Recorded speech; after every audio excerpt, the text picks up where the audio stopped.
Hello, everyone. So, today we are back for another session of the Wellness Wednesday. I just want to make sure all my controls for audio and video are working well as I have been traveling and now I'm back in office. So, I would like to welcome everyone for today's session on hormones as well as aging. So, it is one of the most important topics that we have to address. And uh, unfortunately, we live in a time where we're constantly running, we're constantly pushing ourselves, and that has a huge toll on our health as well as our hormones. And that is going to be one of the reasons why you are going to age faster. And as much as there are several different tools that you can have in your toolkit, as anti-aging measures, there's so much more talk about aging and age prevention.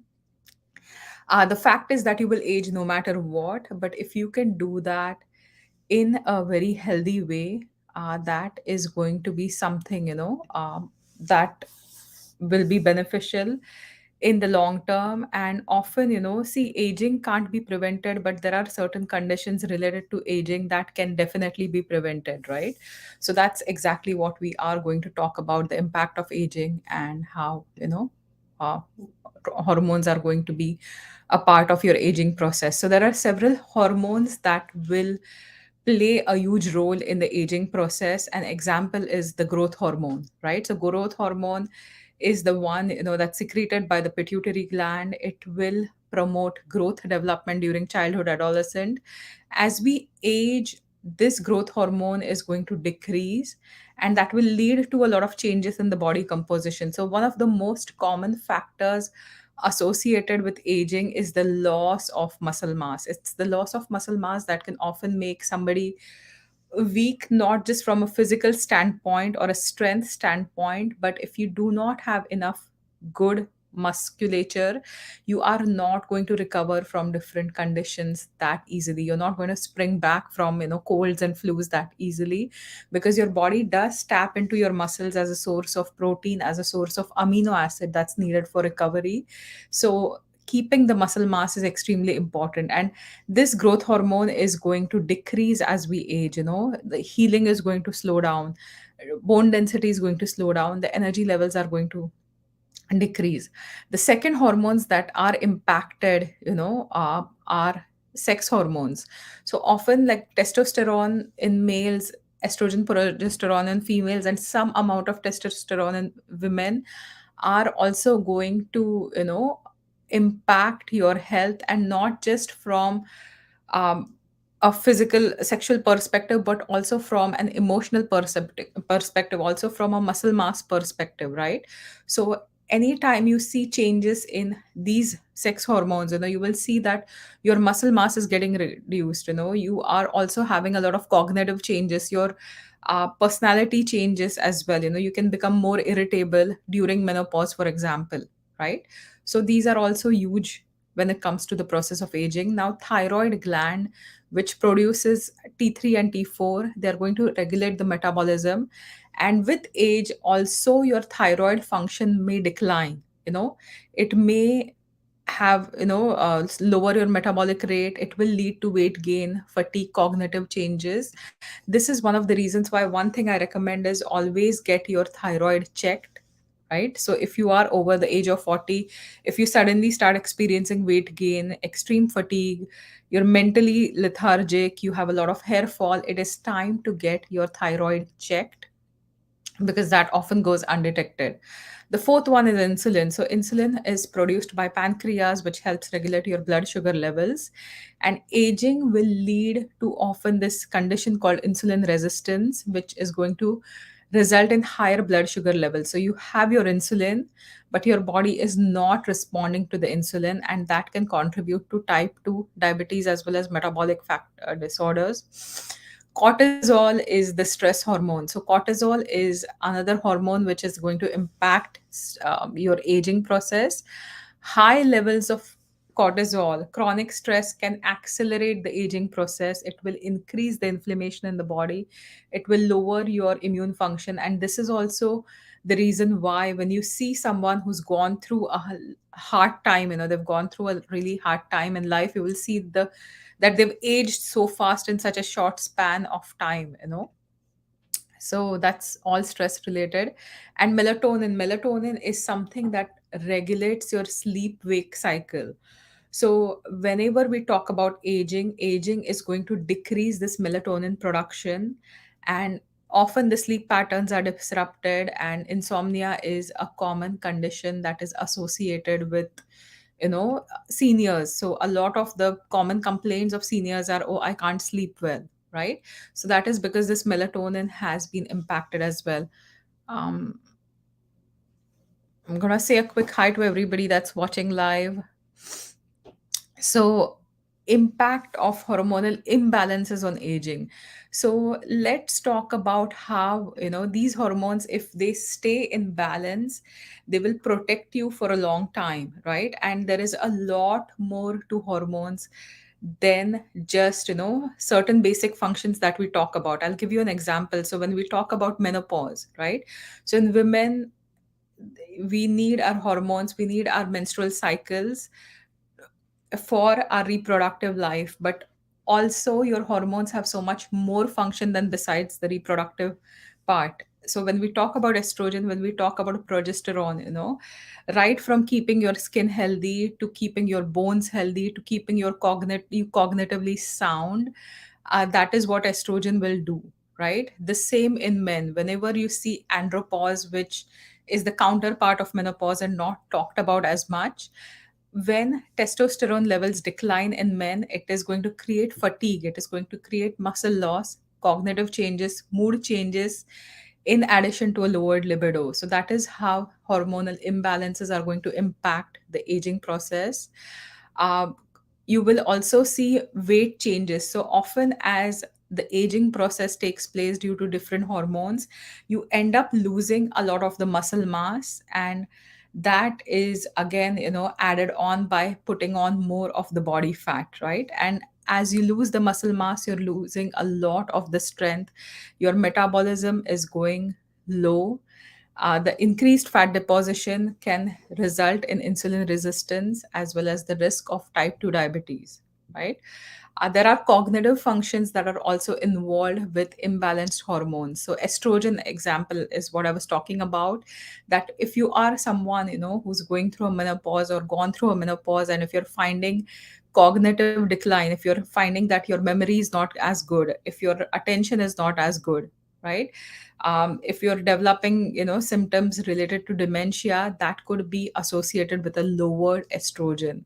Similarly, testosterone lowering can also cause a lot of cognitive changes, including mental sharpness as well as memory. The fourth thing that is impacted is mood and well being, right? So often, hormonal imbalances are going to affect your mood and mental and emotional well being. So, low testosterone, low estrogen can cause a lot of irritability. Anxiety, depression are extremely common during menopause or andropause because of the hormonal imbalances that are naturally present at the time. And bone health, right? So whenever we talk about bone health, estrogen is crucial, as I mentioned before. So decline in estrogen is going to cause a lot of bone loss, and in women, that is why the risk of osteoporosis, osteopenia is increased when it comes to menopause. The same with andropause. Whenever we talk about low testosterone levels, they can also contribute to a lowered bone density, right? And then skin changes. So when we talk about all the aesthetic changes, the skin becoming loose, the texture of the skin has changed. When estrogen decreases, it can also cause a decrease in collagen, and there can be thinning of skin, there can be dryness of skin, there can be reduced elasticity of skin. Wrinkles, fine lines are extremely common. And again, we are talking about different hormones, but one of the most important hormones when it comes to all the stress mechanisms, all the aging mechanisms is cortisol. So when we talk about stress, if you are in that fight flight mode, if you're constantly in a lot of stress, cholesterol is the main molecule that can make either cortisol or the female and the male hormones, right? So we call it as cortisol shunt. So wherever your body undergoes through a lot of stress, it is going to shunt the production of, take away from producing the female and male hormones, because reproduction here is not crucial, but living through that stressful period is crucial. And that's why your body will tend to produce more cortisol, which in the long term is also going to impact a lot of your body systems, including your muscle mass, including your bones, including cognitive functions, right? So, this is something that's important to know. And that is why, if you want to look at a natural hormonal health strategy that we're going to talk about, the one thing is always make stress management as a part of your daily plan, right? So that's the most important thing. Now, let's talk about 10 strategies to help hormonal health. The number one is having a balanced diet. So do not fall into dietary fads, dietary myths. Gluten, dairy, if you are sensitive, 100% taking out is beneficial, but it doesn't work for everyone across, right? But try to have a balanced diet. If you're eating the same food every day, try to avoid that. Try to eat, different colors of the rainbow, so they're going to give you a lot of phytonutrients. For example, berries, they have lots of phytonutrients. They have antioxidants that actually fight aging. In Ayurveda, we talk about amla berry as one of the best berries. It has way more vitamin C than your oranges or any other berries can give you, and it is anti-aging as well. Wild blueberries are another fantastic berries, right? So they are anti-aging. They're packed with antioxidants. uh, Certain nuts, are packed with antioxidants as well. You look at almonds, look at walnuts, right? So have a balanced diet. Eat a variety of fruits, eat a variety of vegetables, whole grains, leaner proteins, and healthy fats as well, right? So healthy fat is also really essential for hormonal production. So because we talked about cholesterol being the main molecule from which, different hormones are synthesized, if you don't have healthy fat, you're not going to synthesize healthy hormones, right? So that's the number one thing. Always have a balanced diet. Make sure, if you have never consulted a nutritionist, you're free to book your appointment with me. I do sessions on Ayurvedic nutrition, so we actually customize your diet to your personality and your requirements at the time, right? So we can definitely talk about that. But having the balanced diet is so, so important. And it is something that is um, an essential for you. You're going to eat food every single day, at least 2 to 3 times a day, no matter what, right? So this is the most natural approach is, customizing your diet, tailoring your diet towards your requirements. And so many foods you can add that are rich in antioxidants. The second one is regular exercise. Any physical activity that you enjoy, that is going to help with hormonal balance. Whenever you're exercising, you're naturally increasing your body's metabolism. You're also generating endorphins that are going to reduce your stress levels. You're also going to regulate your insulin levels. Exercise, including walking, has a beneficial effect on insulin. So definitely, you have to do exercise every single day, be it a walk, be it strength training, any activity that you do where you are using your musculature, where you are using your body, where you're in that dynamic, movements. So whether it's dancing, strength training, high intensity, low intensity, cardiovascular, swimming, anything that you enjoy, go for it. Even certain exercises like gardening, it's not an exercise, but when I garden, it requires a lot of my musculature, especially because I grow everything in pots and lifting one thing and the other, so it is important. And it is important to do it on a regular basis, on a daily basis. Ayurveda talks about exercise or vyayam as a part of dinacharya, which is day to day life, not once a week, not twice a week, not thrice a week. Stress management is something I have already discussed. Sleep. prioritizing your sleep, right, is essential, because if you are not going to sleep well throughout the night, if you're constantly getting that interrupted sleep, it is going to lead to a vata imbalance from an Ayurvedic perspective. Anytime you're seeing aggravation of vata, the vata dosha, which has increased beyond its capacity, it's going to dry things out in your body. It's going to age you faster. So making sure you're limiting your exposure to, different gadgets at night. Don't play on your iPad or your iPhone, or just make sure you're sleeping, you're relaxing, you're getting a good sleep where you wake up feeling refreshed. Extremely important. Weight management, making sure you're managing your weight through diet and exercise is also important, especially as you age and especially as an age prevention tool. Limiting your sugar, processed foods, like try to eat something that's extremely natural. And this is the one strategy that I've had this year, is I have stopped eating out unless I'm actually meeting somebody for a lunch or a dinner, or if there's a party somebody's hosting, I'm invited to it, or I'm traveling. Those are the only times I will eat out. But when I'm at home, I will make sure all my meals are homemade, they're made as fresh as they can.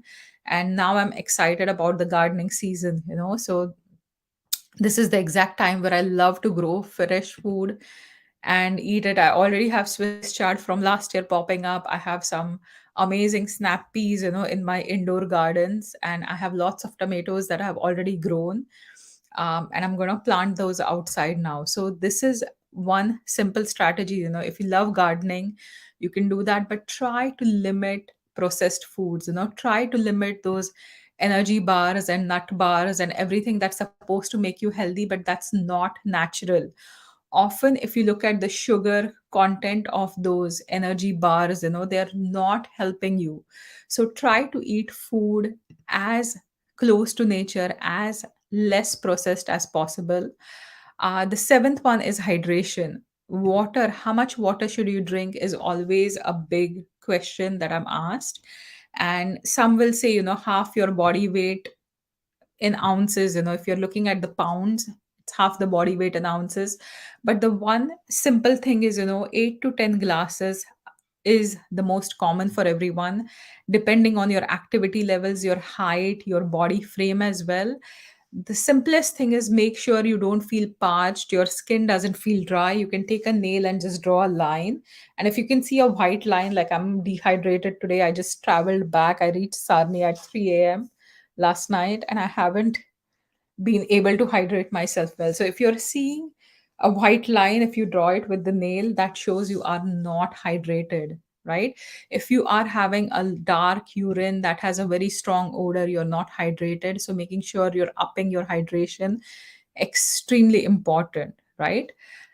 Eighth one is reducing toxic exposure. So often, there are so many toxic chemicals in household products, in your makeup, as well as, pesticides in the produce that we buy.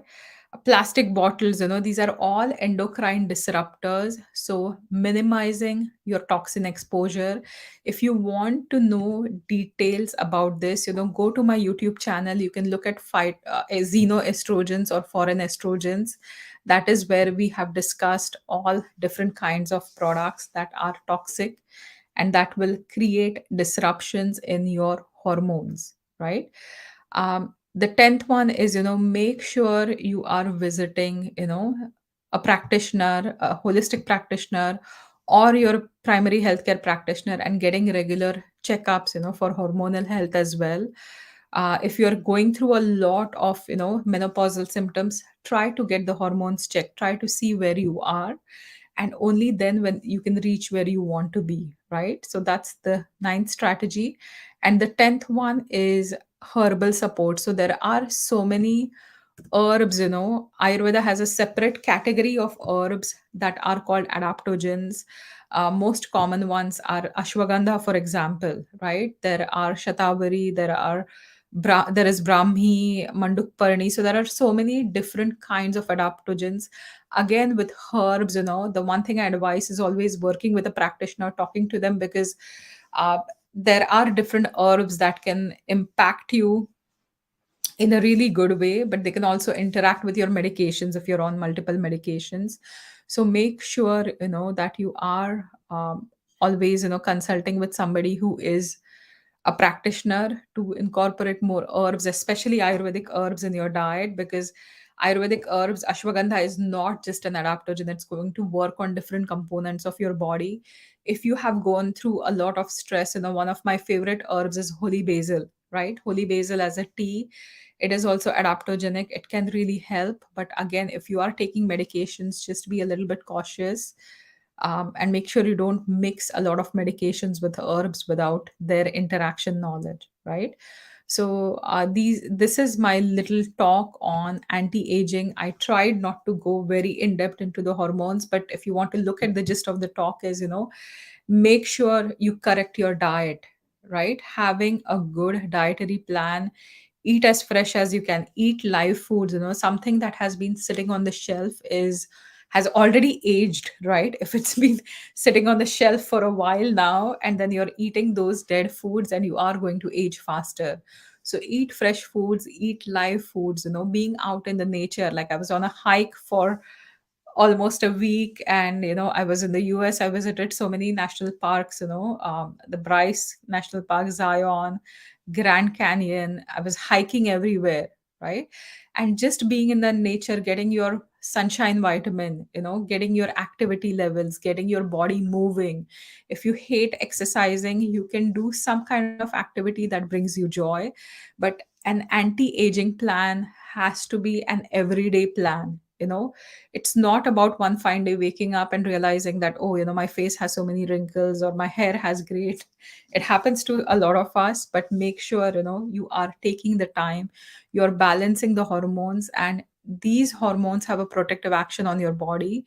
When you lose hormones, you are going to age faster, right? So especially as a woman who is in her 40s, you have to take good care of your body.